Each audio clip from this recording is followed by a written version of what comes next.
Hello everybody! As the new year is just around the corner, I thought now would be an apt time to do another little 40k project. You know, just something to see the year out with.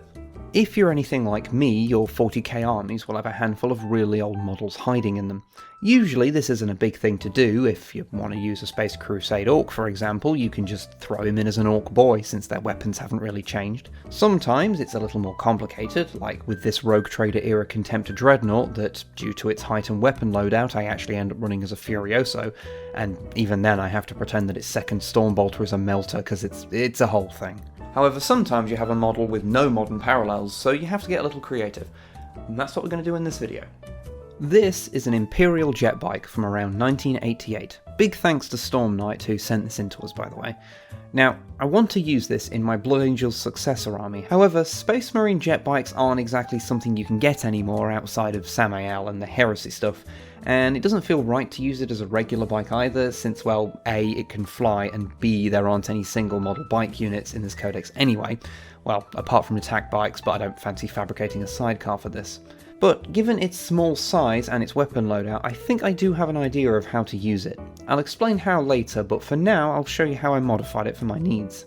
Under normal circumstances I wouldn't chop anything off a Rogue Trader era model, I try to keep them as original as possible, but since a previous owner had already filed off the Aquila that was originally there, and in doing so bit into this bit that I presume was a gun, I went ahead and just neatened up their job and removed the gun entirely since I didn't need it and it was already damaged. Public service announcement.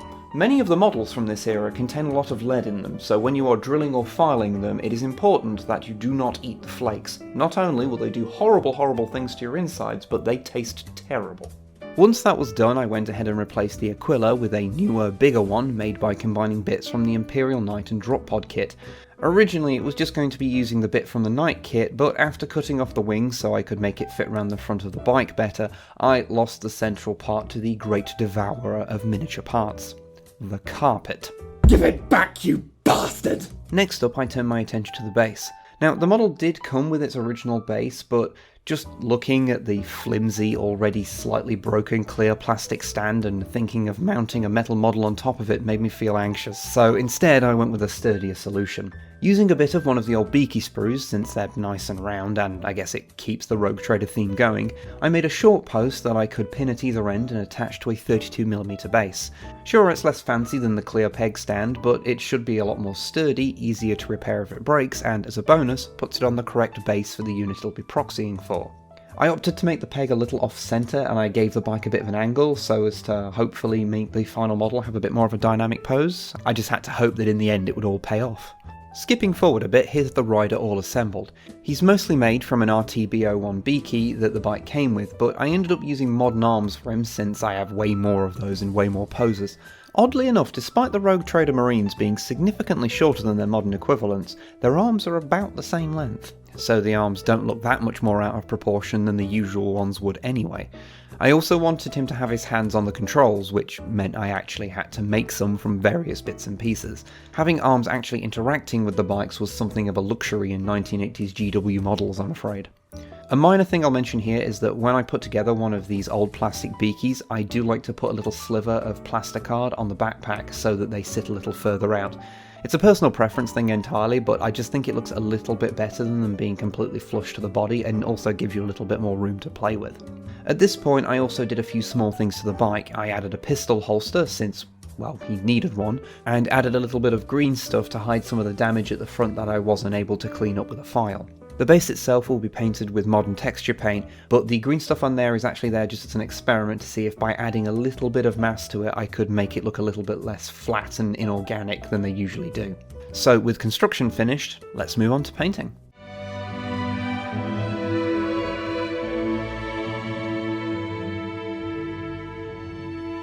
Boom. One Rogue Trader jetbike painted up in the scheme of my Blood Angels successor chapter, the Argent Wardens. Overall, I'm pretty happy with how he came out, and I'm surprised with how much he fits in with the modern Marines in my army. I think it helps that I ended up going with the modern arms and pauldrons on him. It makes his overall shape and silhouette line up more closely with contemporary models. The slanting and offsetting of the bike on the base does make it look more dynamic, but I think I did probably do it a little bit too off-centre. Ah well. Also, the idea of building up the base sort of worked, but if I want to do it in the future, I think I need to experiment a bit more with the technique. How was it to paint? Well, the bike itself was great. For a model from the late 80s, there's a surprising amount of crisp detail on there, and it's nearly symmetrical, which is something you can't take for granted from these old models. The rider, however, I kinda hate him.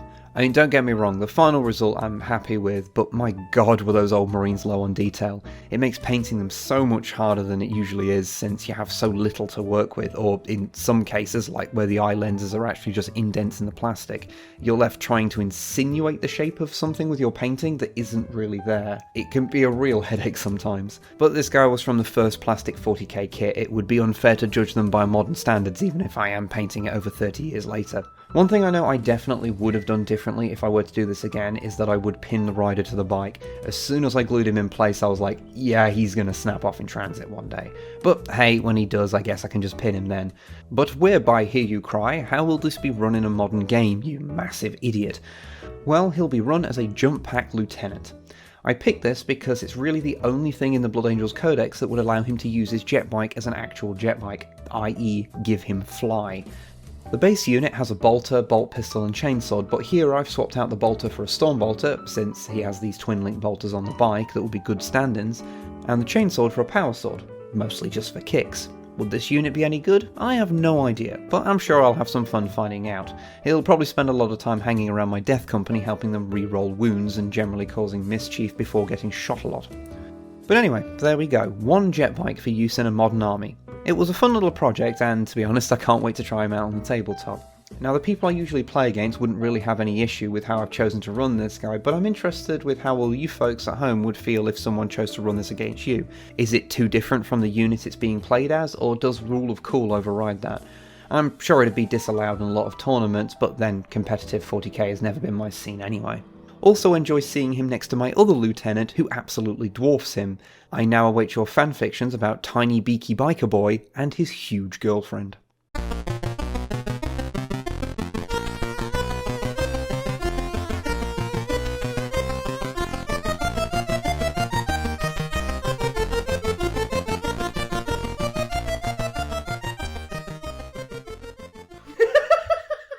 You can't tell me what to do, Brussels!